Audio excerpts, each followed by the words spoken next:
Let's talk about Patti LaBelle. If you know Pie, then you know Patti's Good Life. It was founded by the godmother of soul, Patti LaBelle, the soprano from Southwest Philly.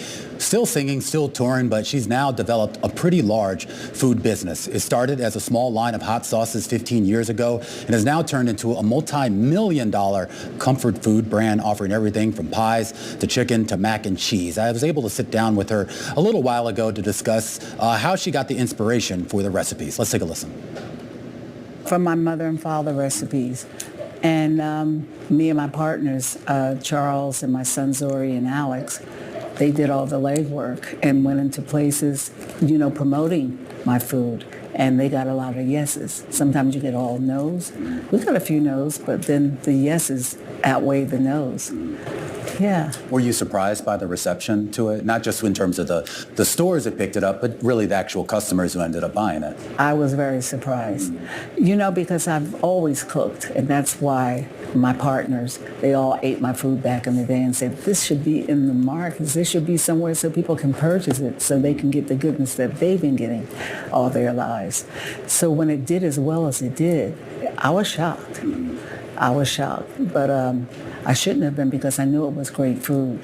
And I knew from my heart I don't put out anything that's less perfect.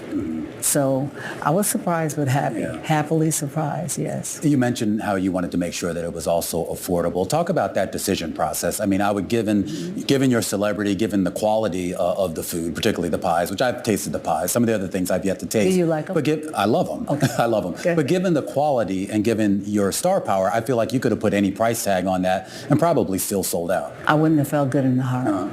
I would have been brokenhearted to sell something that I tripled the sales because I'm Patti LaBelle. That's not good karma. So at the prices that they were and when they started doing so well, I was happy that people who can't really afford some things in life can get the good life from my products because they're reasonable.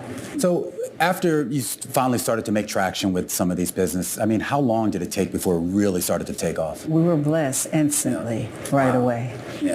So what do you want to do with it next? What do you want to do with that business? Oh, we're growing every day. We have new products coming out next year, pancakes, waffles, the powder for the pancakes, syrup, a lot of breakfast items. And every day we come up with new ideas as to what we want to put out in the public for somebody to have, yes. Now, this has obviously become a big part of who you are, but you are still a musician. You're still a touring musician. I'm told you just got off tour.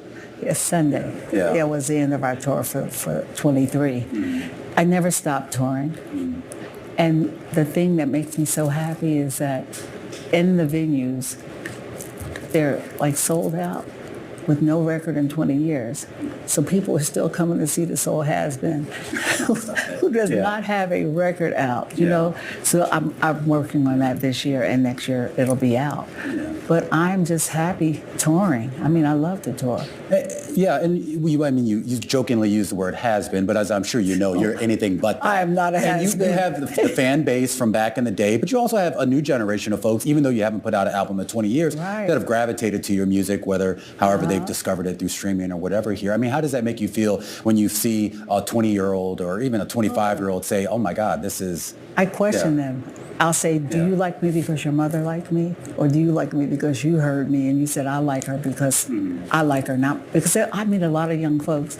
My mother is crazy about you. She's this and that. I'm saying, this baby don't have a clue who I am or anything about me. They're speaking for their mother. So when I see them at my show now, I feel wonderful. It's a blessing.